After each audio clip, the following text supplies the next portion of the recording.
Good evening, ladies and gentlemen. Welcome to the Thursday night, August 17th live stream for studentloanjustice.org.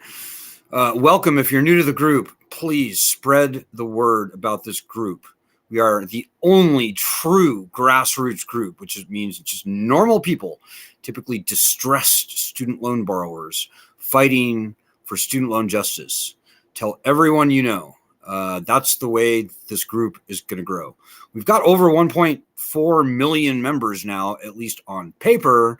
But I'm here to tell you, ladies and gentlemen, we need way more people helping than what I see day in, day out. This is your battle. This is your fight. These are your loans that are hanging in the balance here. So just please spread the word about this group if you would, please. Word of mouth is the only thing, really the best thing that we have going. So use it. This group is where it's at. So if you have any questions or comments and you're watching us on Twitter and or Facebook, by all means, throw them out. Questions, comments, editorial opinions, or otherwise. A couple of quick announcements.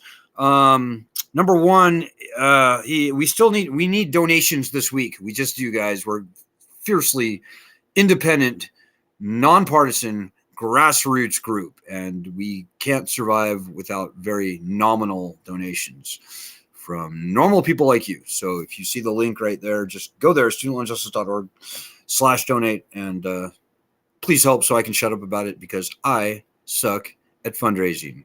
I just do. I also want to give a shout out to all the people who over the past month and a half or 2 months have gotten us into meetings with members of the House of Representatives. In other words, all the people who have been getting us into meetings with their House reps. We've been meeting almost on a daily basis with various members of the House of Representatives. Thanks to you. We would like to meet with all 435 members of the House of Representatives, and that will only happen when you make it happen. So thanks to everybody who has been making it happen. Thanks also to everyone who's been getting letters to the editor published in their local newspapers. We're fighting for two things, guys. Number one, way more important than the second thing, upon which everything rests, is number one. That is the return of bankruptcy protections to student loans. Nobody wants to file for bankruptcy, least of all you and me.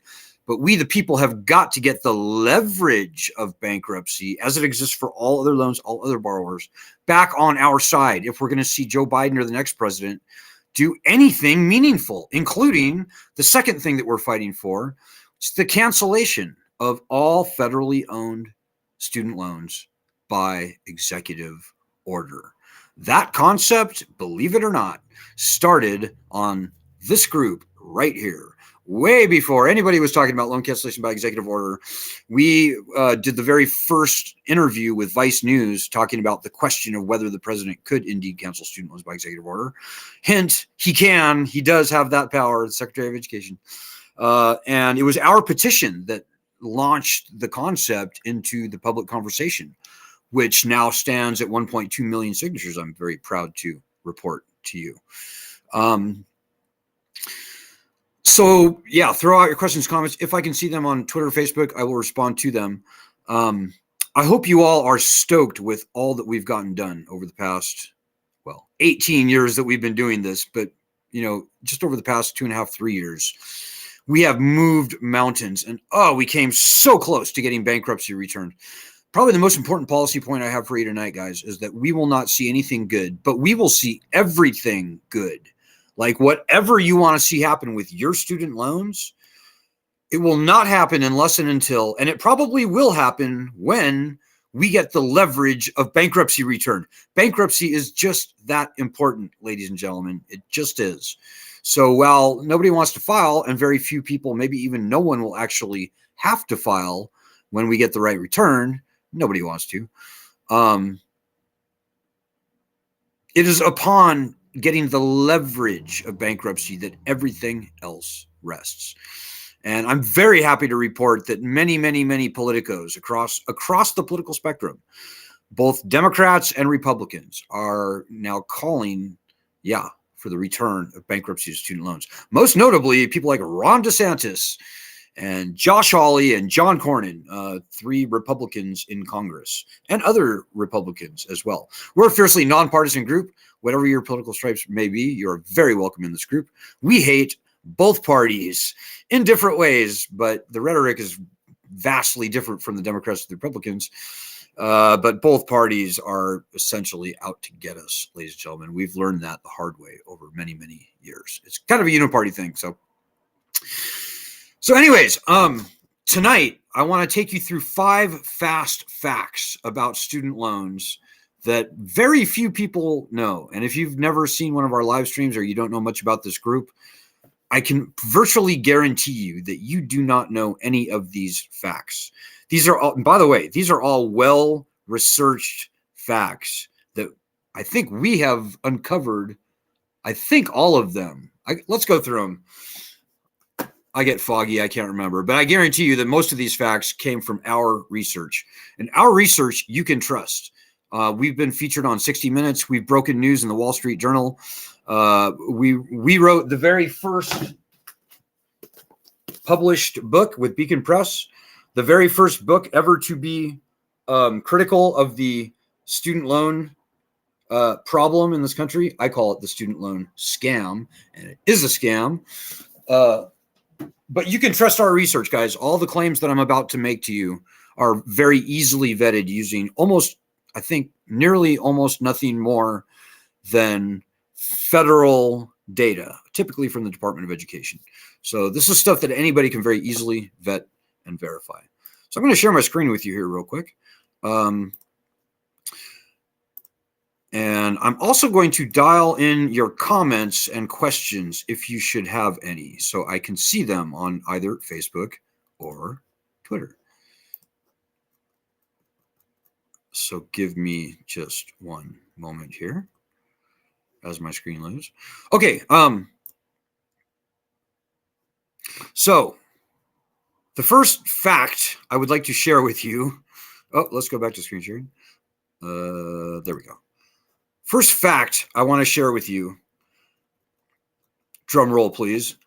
Before the pandemic, most people were not making payments on their student loans. In fact, before the pandemic, 58.9% of all borrowers were not making payments on their federal student loans. That's nearly 3 in 5 of all federal student loan borrowers were not making payments on their loans. And by the way, if you take out the people who are in college or on their grace period, it's still over 50%, still over half of all student loan borrowers were not making payments on their student loans.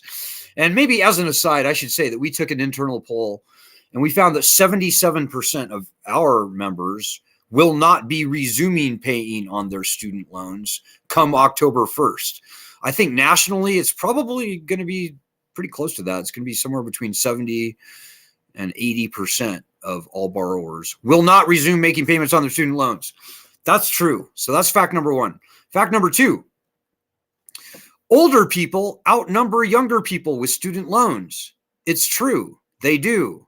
So people over the age of 35, there are 22.7 million of them with student loans. Under 35, there are 22.6 million borrowers. So the older crowd, the over 35 crowd, outnumbers the younger crowd. Another important aside here, the older crowd owes far, far, far more. Their loan balances are far higher than the younger group. And this is despite having borrowed far, far less on average, and many, sometimes decades, sometimes many decades ago. Let that sink in for a minute. Like most loans that you take out, right? You borrow $100,000, you pay it off over 15 years or 20 years, your balance goes down. Well, if we look at average student loan debt versus age, we see that on average, as people get older, their student loan balances are getting higher, not lower. I could go on for a while there, but we'll just leave it there at that. This is more an older person's problem than a younger person's problem. Oh, No, this is also even more important. There are more people over the age of 50 than under the age of 25 with student loans. I kid you not. It's true. And on average, the over 50 crowd, despite having borrowed a tiny fraction of what's being borrowed today, the over 50 crowd owes 300% more, 3 times more than the under 25 crowd. Let that sink in. You might want to rewind this video after you watch it and just think about that for a minute. Think about the implications of that. You can't say that about any other lending program, any other lending system anywhere. Okay, so that was number 2. Fact number 3. In 18 U.S. states, so over a third of U.S. states, student loan debt exceeds the entire state budget of that state. And here you can see a map for yourself. Isn't it interesting that so many southern states fall into that cluster? There's also states like Colorado, Nevada, South Dakota, Michigan, and so on. But, you know, the South is being hit particularly hard by this. So that's fact number 3. Yeah. And that is something that I guarantee you, your governor does not know that student loan debt in his state or her state exceeds the entire state budget. That's the kind of fact that would make state legislators and governors spit coffee in the middle of a meeting. Like that's a shocker. And it's so sad that almost nobody knows that fact, least of all the governors of these states, or at least they're not copying to it. They're not admitting to it. Very important. Fact number 4. The federal government, you know, everybody talks about canceling student loans, how it's going to cost the taxpayers all this money. Complete nonsense, ladies and gentlemen. In fact, the government makes a profit not only on the student loan program, but even they make a profit, the Department of Education makes a profit on defaulted student loans. That is a jaw dropper. If you don't know much about finance, maybe you're not too freaked out or not too impressed by that. But I'm telling you, ladies and gentlemen, there are no other loans anywhere in this country where a defaulted loan is profitable for the lender. It just doesn't happen. So, for example, a credit card company, they are thrilled if they get back 10 cents on the dollar on a defaulted loan. 10 cents on the dollar. Well, the Department of Education, on average, gets back something like 110 cents or 122 cents, depending on the type of loan, on the dollar for a defaulted loan. So this was true in 2004 when we first started doing research on this topic. It's even more true today. And you'll have to read this article to understand why that's true. These defaulted loans are far more profitable for the federal government today than they have ever been. Even though they're still only, and I say that using air quotes, only collecting, $1.10 or 20 cents on the dollar. That original dollar is mostly interest, or much, if not mostly interest, in the first place. So you have to read the article to really understand it. You can see the link there. This is our Substack. This is our Substack channel, or you can look at our Medium channel as well. Government makes a profit on defaulted loans. Absolutely outstanding, absolutely outrageous, obscene, and amazing, and a defining hallmark of a predatory lending system, I might add. So the 5th fast fact is that, well, first of all, let me just say, $100 billion a year in interest is added to the nation's student loan debt portfolio. Actually, over 100 billion. But let's just call it just an even 100 billion, just for kicks, for shits and grins. $100 billion every year clicks off in interest. That's $2 billion in interest per state on average.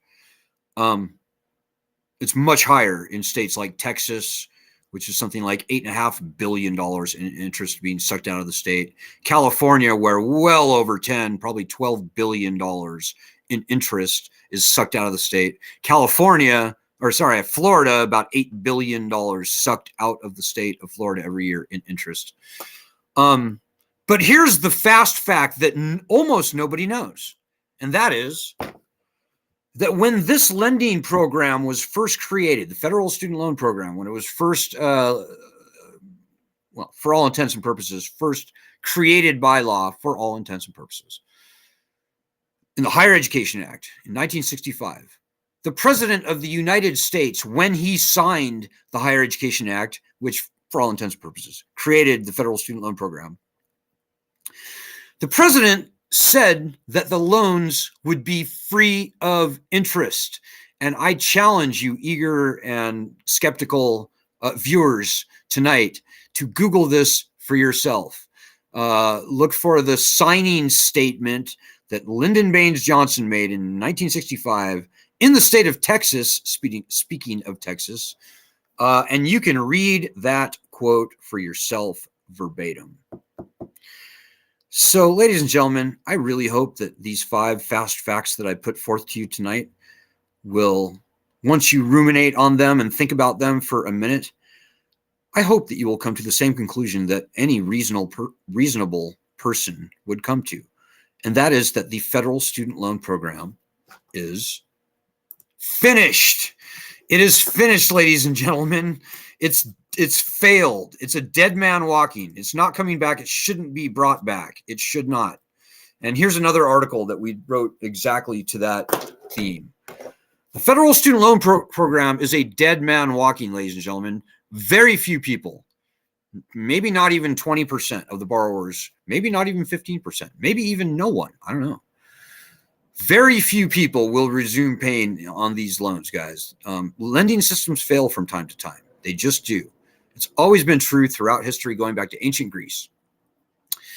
And that can be a very good thing. In the case of federal student loans, certainly it's a very good thing, because debt has been used as a weapon to conquer and enslave populations since, again, going back to the founding of our civilization. We do not have to take this bullshit, ladies and gentlemen. We are a better country than that. And I hope that what I said tonight will resonate you. But please rewind this video, look at these facts again, and just think about them carefully for a few minutes and let it sink in. And if you're skeptical at all about the veracity of any of these claims, by all means, challenge me, and I'm very happy to share all the source data with you, and you can very easily vet it for yourself. I would urge you all to send these facts, one or more of them, to a reporter who you know and like and think might have the journalistic integrity to break some of these stories in the media. Like, one of them actually has been broken. We were able to get the fact that over a third of U.S. states, student loan debt exceeds the entire state budget of those states. We did get that broken. We did get maybe one of the other ones about the repayment rate broken a little bit in The Guardian, but, nobody's really picked up on it yet. But these are hugely important facts that change the entire public conversation around student loans. So I hope that the significance of that is not lost on you. More than anything, I hope you realize how important you are in this fight. So I can see one comment. Sometimes I can't see all the comments, guys. I have to refresh. But Meredith Barrett says, I think people are simply just going to stop going to college too. No? Yeah, maybe so. That's actually a very fine and fair point, Meredith. If you look at college enrollment and if you look at student loan borrowing over the past 7 years, you see a small but not insignificant decline. So we're already starting to see the beginnings of that. How bad will it get? I don't know. It's hard to say. It's very hard to say. The aspiration to go to college has been so deeply, strongly ingrained in the country, going back to certainly when I was in high school and well before. So the idea of going to college is so deeply ingrained in people, it's very hard It's very hard to unring that bell. But you know, after a while, reality has a stubborn way of catching up to fantasy. And I'm here to tell you guys, the federal student loan program is an imaginary failed lending system. It just is. Like, student loans are essentially becoming one big national joke as we speak, guys. The wheels have come off the wagon. The train is steaming over off the broken bridge, or whatever analogy you would like to draw for yourself. So, okay, guys, I've gone 20 minutes. I'm trying to keep my live streams to 20 minutes. So I'm going to leave it at that. But I will only say this is truly your battle, guys. If you sit and you wait and you watch and you worry and you get mesmerized or hypnotized by talking heads like me on the internet, we will be conquered and enslaved by this debt for the rest of our lives. You know, the lending system is finished. That's true. But it could get very ugly, and it will get very ugly October 1st if we don't get our bankruptcy rights returned. So you got to help us with that. And the first best thing that you can do, and if you forget everything I said tonight, remember at least this. The first best thing, most efficient use of your time to actually help us fight is by doing our daily actions. Look at the link right there. SLJ Daily Action. They're quick. They're simple. You need Twitter. They're worth doing. If everybody on this group did them, we would have the student loan problem solved in a matter of weeks or months. I guarantee you. Think about that. Do your part. And I'll be back tomorrow. So good luck. Godspeed with our daily actions. Please donate, as I said earlier. And God bless everyone. I'll see you tomorrow.